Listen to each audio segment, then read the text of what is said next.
Ne croyez jamais que vous n'avez pas ce qu'il faut pour réussir. Bonjour, je m'appelle Romain Carpentier, j'espère que vous allez bien.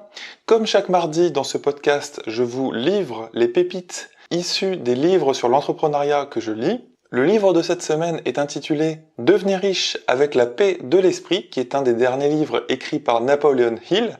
Vous connaissez peut-être Napoleon Hill qui a écrit notamment « Penser et devenir riche » et également « Plus malin que le diable » qui sont deux ouvrages très connus par cet auteur et qui sont recommandés maintes et maintes fois par les gens qui ont atteint des succès financiers notamment. Donc voici les premières pépites du livre que j'aimerais vous livrer. Il y en a énormément dans ce livre, il y a beaucoup de choses, énormément d'anecdotes, d'histoires et de petites leçons que Napoleon Hill donne ici. Cependant, je vais vous résumer les premières pépites que j'ai découvertes en lisant le livre. Alors il faut savoir que c'est un livre qui a été écrit en 1967.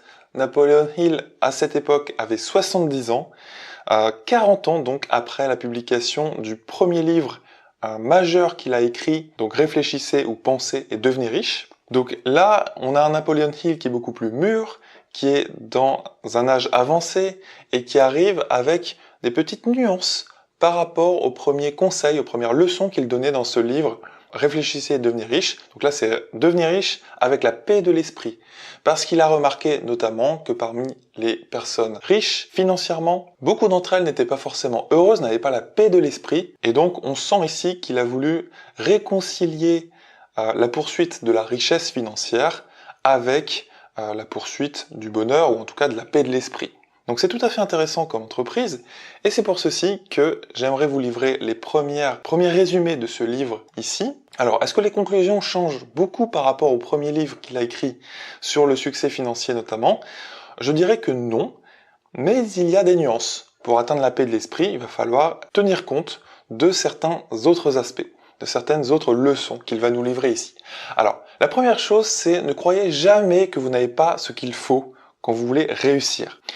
Par exemple, ce qu'on a dit à Thomas Edison, qui est l'inventeur de l'ampoule électrique, à l'école élémentaire, l'un des enseignants lui avait dit qu'il avait un esprit confus et qu'il ne pouvait pas réussir à devenir bon à l'école. Et pourtant, et heureusement pour nous, et peut-être heureusement pour le reste du monde, ça n'a pas impacté Edison, qui a décidé de vivre sa propre vie. Ce que nous dit Napoleon Hill ici, c'est que Edison n'a pas décidé de suivre ou d'être influencé par ce qu'on lui avait dit à l'école.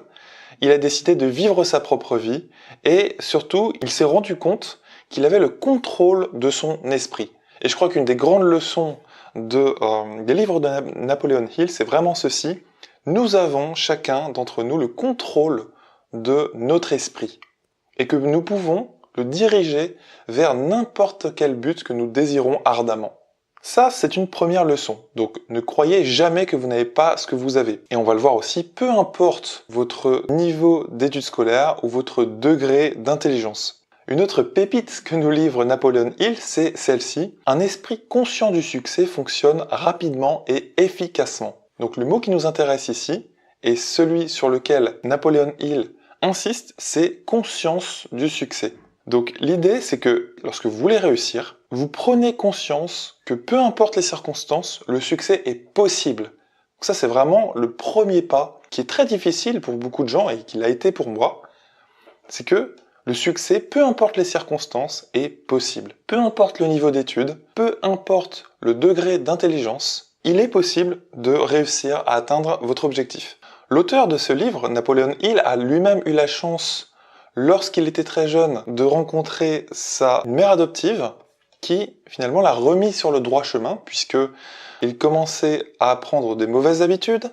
Il avait un pistolet chez lui dont il apprenait parfaitement petit à petit à se servir. Donc il commençait vraiment à s'engrainer, on va dire, dans des mauvaises influences, et sa mère adoptive, puisque sa mère est décédée quand il était très jeune, lui a dit quelque chose de très simple. Lorsqu'on lui a présenté sa mère adoptive, son père lui a dit « Voici Napoléon, qui est sans aucun doute le garçon le plus mauvais de Wise County, donc la région dans laquelle ils habitaient. On n'espère pas beaucoup de lui, et on ne serait pas vraiment surpris qu'il commence à vous lancer des pierres dès demain matin. » Et cette dame, d'une sagesse incroyable, a dit « Vous vous trompez à propos de ce garçon, ce n'est pas le plus mauvais de Wise County ou de n'importe quelle région. En fait, il est très alerte et c'est un garçon très intelligent. Et la seule chose dont il a besoin, c'est un objectif valable vers lequel tourner son esprit. Donc à partir de ce jour-là, Napoleon Hill a complètement changé. Il a mis fin à certaines mauvaises habitudes qu'il avait prises, notamment le fait de manier un pistolet, et également il a découvert la machine à écrire et il a commencé à aussi se découvrir lui-même. Et c'est vraiment de ceci que l'on parle aujourd'hui, c'est de mieux se connaître, de mieux se découvrir, ou en tout cas de continuer à découvrir les pépites qui sont en nous, puisqu'il a découvert son talent pour l'écriture. Donc rappelez-vous, la première pépite, c'est de ne jamais croire que vous n'avez pas ce qu'il faut pour réussir. Et la deuxième pépite, c'est de prendre conscience que peu importe les circonstances, le succès est possible. Donc d'acquérir cette conscience du succès. Ce qui compte, c'est de prendre un but et de tourner n'importe quelle circonstance de la vie et utiliser tout ce qui peut aider pour atteindre votre but. Et ceci rejoint la question d'après, c'est est-ce que cette conscience du succès peut être instillée, c'est-à-dire installée, en quelque sorte, dans l'esprit qui a rencontré beaucoup d'échecs? Eh bien, selon Napoleon Hill, tout à fait. Pas de problème, on va dire. L'une des anecdotes que Napoleon Hill rapporte, c'est en fait qu'il a aidé un ancien soldat, quelqu'un qui cuisinait dans l'armée, à devenir millionnaire, carrément. En fait, au début, Napoleon Hill s'est intéressé à lui a posé quelques questions, et il lui a demandé ce qu'il faisait dans l'armée, etc. Qu'est-ce qu'il avait fait avant la guerre, et en fait il était vendeur, mais il n'était pas très très bon vendeur. Et lorsque Napoleon Hill lui a présenté la possibilité de devenir millionnaire, de devenir beaucoup plus riche que ce qu'il avait maintenant, c'est-à-dire rien du tout, c'était un gars très pauvre, il n'avait pas d'argent, et il n'était pas confiant en lui, et bien sûr il était très sceptique, il n'y croyait pas au début. Comment vais-je faire déjà pour me nourrir ? Où vais-je dormir ce soir? Voilà les premières questions qu'il se posait. Et c'est exactement là-dessus que Napoleon Hill veut attirer notre attention, c'est que plutôt que de se concentrer sur les obstacles, il faut se concentrer sur les choses que vous voulez atteindre. Car, par exemple, à un moment donné dans la discussion, donc Napoléon lui présente l'opportunité de vendre des appareils de cuisine à essentiellement des mères de famille. C'est une opportunité naissante à l'époque, et cet ancien soldat qui cuisinait dans l'armée et qui avait eu un passé de vendeur, eh bien pouvait être la personne qui répondait aux critères que recherchait Napoleon Hill. Et lorsqu'il lui a présenté l'opportunité, donc son jeune ami, le soldat, lui a répondu « Mais ça a l'air bien, mais où est-ce que je vais dormir ce soir? Où est-ce que je vais manger? Et aussi, où est-ce que je vais trouver des habits propres pour aller proposer ce produit à la vente ?» Et en fait, ce que Napoleon Hill lui a dit, déjà, première chose, mets-toi dans le bon état d'esprit. En anglais, c'est plutôt le bon cadre d'esprit. Donc en fait, ce que nous dit l'auteur ici, c'est que de telles questions, c'est-à-dire où est-ce que je vais manger ce soir, où est-ce que je vais pouvoir bien trouver des habits propres, etc., etc., ce sont des questions justement qui émanent de quelqu'un qui ne se connaît pas lui-même et qui liste tous les obstacles qui se dressent devant lui plutôt que de regarder directement le but. Donc ça, c'est une petite leçon toute bête, mais c'est vrai, plutôt que de regarder les obstacles, eh bien, concentrons-nous sur l'objectif que l'on souhaite atteindre. Ensuite, il y a une image très intéressante que nous donne Napoleon Hill. Donc, je répète, tout ceci, c'est pour apprendre à mieux se connaître. Ce sont des anecdotes, également des images. Et une image, justement, très intéressante que nous présente l'auteur, c'est celle-ci. C'est que on rencontre énormément de gens, et peut-être que vous l'êtes, nous le sommes tous à certains degrés devant certaines situations, on a un esprit qui est sur la défensive.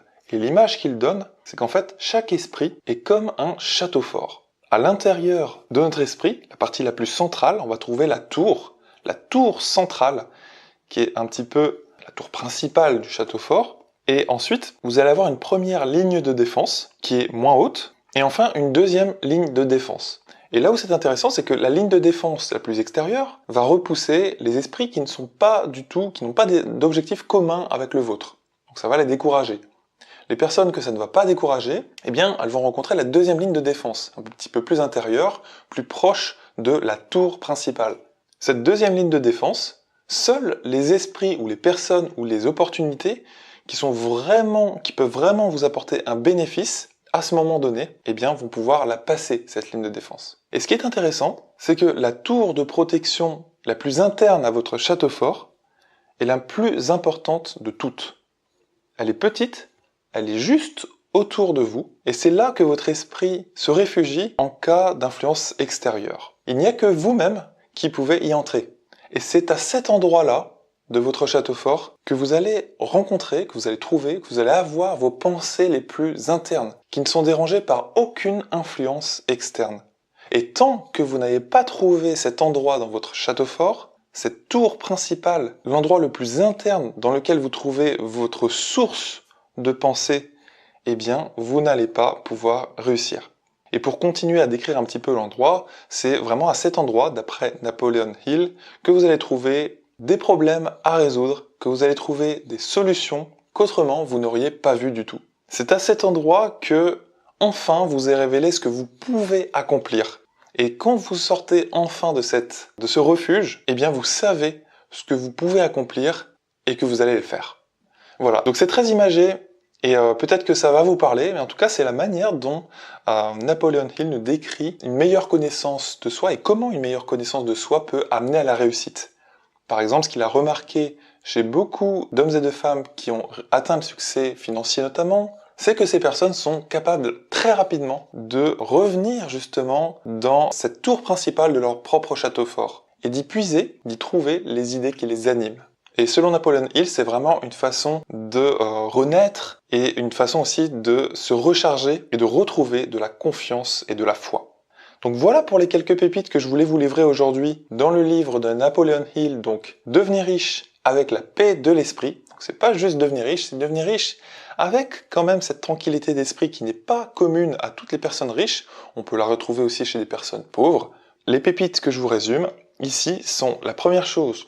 Ne croyez jamais que vous n'avez pas ce qu'il faut pour réussir, vous avez ce qu'il faut. La deuxième chose, c'est qu'un esprit conscient du succès fonctionne rapidement et efficacement. Vous devez en fait trouver cette conscience, avoir et développer cette conscience du succès. Ensuite, vous pouvez vous demander est-ce que cette conscience du succès, est-ce que vous pouvez l'avoir, est-ce que vous pouvez la trouver même si vous avez eu des échecs dans votre vie? Eh bien, tout à fait. Vous pouvez la trouver dans n'importe quelle condition. N'importe quel être humain sur cette terre peut développer cette conscience du succès. Rappelez-vous, ce soldat qui était un peu incrédule par rapport à la proposition de Napoleon Hill au départ, eh bien, a réussi à se mettre dans le bon état d'esprit, c'est vraiment une question d'état d'esprit, pour pouvoir réussir à développer son entreprise par la suite. Et ensuite, la dernière pépite du jour, c'est demandez-vous, est-ce que votre esprit est sur la défensive? Est-ce que vous êtes toujours sur la dernière ligne de défense, la plus externe de votre château fort? Ou est-ce que vous réussissez parfois à revenir à votre cœur, le cœur de votre château fort, la tour principale, pour y puiser les objectifs et les idées qui vous animent et qui vont vous permettre vraiment de vous développer. Donc j'espère que ces quelques idées vous ont inspiré. Elles sont issues du livre Devenir riche avec la paix de l'esprit, écrit en 1967 par Napoleon Hill. Je vous donne rendez-vous mardi prochain pour des pépites issues d'un autre livre sur l'entrepreneuriat. Et en attendant, si vous êtes entrepreneur sur Internet, je propose une suite d'outils logiciels qui permettent d'augmenter votre taux de conversion pour capturer des emails et également pour avoir plus de commandes de vos produits et services. Eh bien, si vous êtes intéressé par cette suite de logiciels, comme PageLife notamment, qui est un logiciel qui ajoute de la preuve sociale sur votre site, cliquez dans la description ci-dessous pour accéder à un essai gratuit. À très bientôt, c'était Romain Carpentier, à mardi prochain.